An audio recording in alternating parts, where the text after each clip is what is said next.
खुद वज़ीर-ए-आज़म इमरान खान की अपनी काबीना के वज़ीर गुलाम सरवर साहब ने यह बात कर दी है कि नवाज शरीफ का रिहा होना, उनकी मेडिकल रिपोर्ट्स मैनिपुलेटेड हो सकती हैं, ये डील है। हमारे साथ सीनियर सहाफ़ी तज्ज़ियाकार मुजीबुर रहमान शामी साहब मौजूद हैं। शामी साहब बहुत शुक्रिया। शामी साहब, ज़ाहिर है नवाज शरीफ साहब को इलाज की सहूलत मिलना और अगर वो मुल्क से बाहर जाके इलाज कराएं, जैसा कि डॉक्टरों ने कहा है, उनका हक है ये सब कुछ। मगर गुलाम सरवर साहब कह रहे हैं कि ये डील है, ये मैनिपुलेटेड हैं, हर लेवल पर डॉक्टर्स, प्रोफेशनल्स क्या क्या इन्वॉल्व हैं। ये खुद अपनी हुकूमत के हवाले से भी नहीं सवाल उठा रहे जो गुलाम सरवर साहब कह रहे हैं।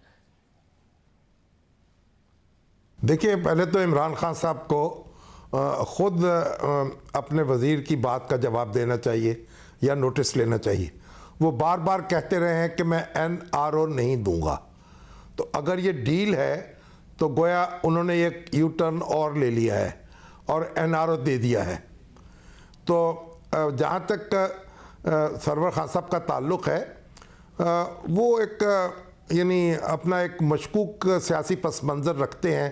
किसी एक जमात के साथ उनकी वाबस्तगी मुस्तकिल नहीं रही और वो बार बार जमातें बदलते रहे हैं। लेकिन उन्होंने जो कुछ कहा है, मेरा ख्याल उसका नोटिस इस्लामाबाद हाई कोर्ट भी ले सकता है, क्योंकि अदालतों में भी बार बार ये बात हुई है कि जो फैसले वो कर रही हैं वो कानून के मुताबिक कर रही हैं और उनको किसी डील से वाबस्ता न किया जाए और किसी सियासी मामले का हिस्सा न समझा जाए। तो उन्होंने ये बात करके अपनी हुकूमत के लिए भी एक मुश्किल पैदा की है और अदालती मामलात जो हैं उनमें भी बेजा मदाखलत की है। तो इसका जवाब उनसे लेना चाहिए ताकि फिर वो अपनी सफाई पेश कर सकें और या दलाइल पेश कर सकें।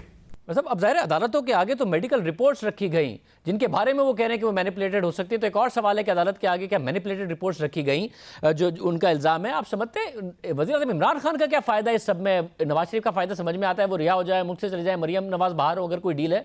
इमरान खान का क्या फ़ायदा है? देखिए, नवाज शरीफ साहब के साथ जेल में जो गुजरी और नैब की हिरासत में जिस तरह उनकी बीमारी की खबरें आईं, उससे हुकूमत के हाथ पांव फूले और रद्द अमल बहुत शदीद था। और अगर यानी नवाज शरीफ साहब जो हैं उनको कोई नुकसान पहुंच जाता तो हुकूमत के लिए मामलात को संभालना जो है वो आसान ना होता। अब भी अगर हुकूमत ये समझ सकती है या इमरान खान साहब ये समझ सकते हैं कि अगर नवाज शरीफ साहब बाहर चले जाएं तो उनके जो हामी हैं और उनके जो मद्दा हैं, जो उनके खोलते हुए जज्बात हैं, वो कुछ सर्द होंगे और वो यानी किसी बड़ी तहरीक का हिस्सा नहीं बनेंगे और उनके जो जज्बात जो हैं उनको खोलते हुए जज्बात को कोई इस्तेमाल नहीं कर सकेगा किसी बड़े हंगामे को उठाने में। तो ये फ़ायदा हो सकता है और इस तरह से एक जो टेम्परेचर है वो सर्द हो सकता है। मौसम भी सर्द हो रहा है तो सियासत भी सर्द हो सकती है। बहुत शुक्रिया, शामी साहब हमारे साथ मौजूद थे।